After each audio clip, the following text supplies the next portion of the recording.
ना तुम्हारे घर का कचरा उठ रहा और ना ही बिजली के झूलते तारों को ठीक करवाया जा रहा है। हम सभी परेशान हैं। जब चुनाव आते हैं, समय वोट मांगने की बारी आती है तो काम करवाने के लिए हाँ कर देते हैं, लेकिन जैसे ही चुनाव निकल जाते हैं फिर यहाँ कोई नहीं आता।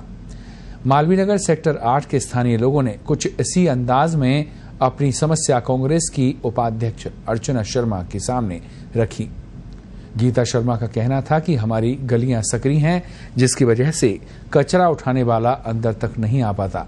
ऐसे में वो दूसरी गली से ही होकर निकल जाता है। अगर वो कुछ देर के लिए रुक जाए और हम लोगों को आवाज लगा दे तो हमारी कचरा फेंकने की परेशानी दूर हो सकती है। वहीं कोमल ने कहा कि वो राशन की दुकान पर सामान लेने जाती हैं तो उसे राशन का सामान नहीं दिया जाता।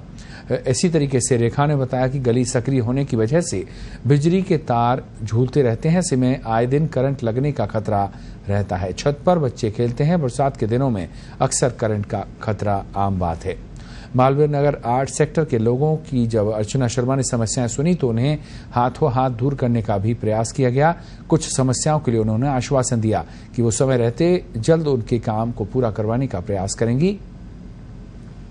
इसी तरीके से बसें रुकना बंद हो गया है, ये शिकायत भी वहां पर की गई। और भी कई तरीके की शिकायतें वहां पर स्थानीय लोगों ने अर्चना शर्मा के सामने रखी, जिनको लेकर उन्होंने कहा कि कुछ समस्याएं जिनको तत्काल समाधान किया जा सकता है, उनका जल्द से जल्द समाधान करवाया जाएगा। आज जो मीटिंग हुई मेरी महिलाओं के साथ, तो मैं समझती हूँ सकारात्मक वार्ता हुई हमारी। और जो मूलभूत सुविधाएं वो जनता को मिलनी चाहिए। और छोटी छोटी चीज़ें कि कचरा निस्तारण की समस्या का निस्तारण होना चाहिए, कचरे का उस समस्या का निदान होना चाहिए। इसके अलावा कहीं टूटी सड़क है, नाली है, सीवर कनेक्शन की प्रॉब्लम है, तो ये मूलभूत चीज़ें जिनका समाधान होना चाहिए। और मालवीय नगर में स्थितियां ऐसी थी कि बहुत समय से अराजकता व्याप्त थी, लेकिन अब परिस्थितियां बदली हैं। सरकार कांग्रेस की बनी है और हम लोग ये मानते हैं कि प्रशासन पूरी तरह से अगर उसको अवगत करवाया जाता तो हर समस्या के निस्तारण के लिए वो तैयार रहते हैं।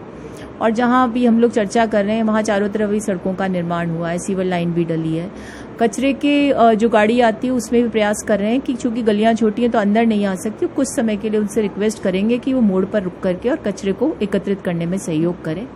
इसके अलावा देखिए, राशन की जो समस्या है वो बहुत गंभीर समस्या है। इस क्षेत्र में जो राशन विक्रेता हैं उन लोगों की कुछ मोनोपोली बनी हुई है और वो लोग आम जनता से कुछ दूरी बना करके और उनके वाजिब हक से उनको वंचित रख रहे हैं। तो इसके बारे में जिलाधीश महोदय को अवगत करवाएंगे, जांच करवा के, और इनको हक मिल सके उसका प्रयास किया जाएगा।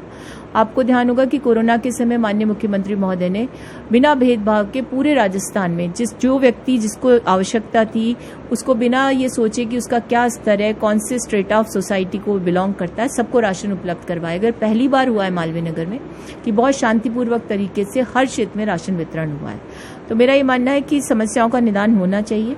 और समस्याएं बहुत छोटी छोटी होती हैं लेकिन बहुत सालती है जनता को, तो उसके निस्तारण के लिए इनके बीच में आज हम लोग आए हैं। और सभी कांग्रेस के जो कार्यकर्ता हैं उन्होंने बीड़ा उठा रखा है कि चाहे कोई पेड़ गिर जाए, चाहे कोई नाली रुकी हुई हो, कोई नाले की सफाई में व्यवधान आ रहा हो, सड़क निर्माण की आवश्यकता हो, तो उनको पूरी संजीदगी के साथ संबंधित अधिकारियों तक पहुंचाया जाए।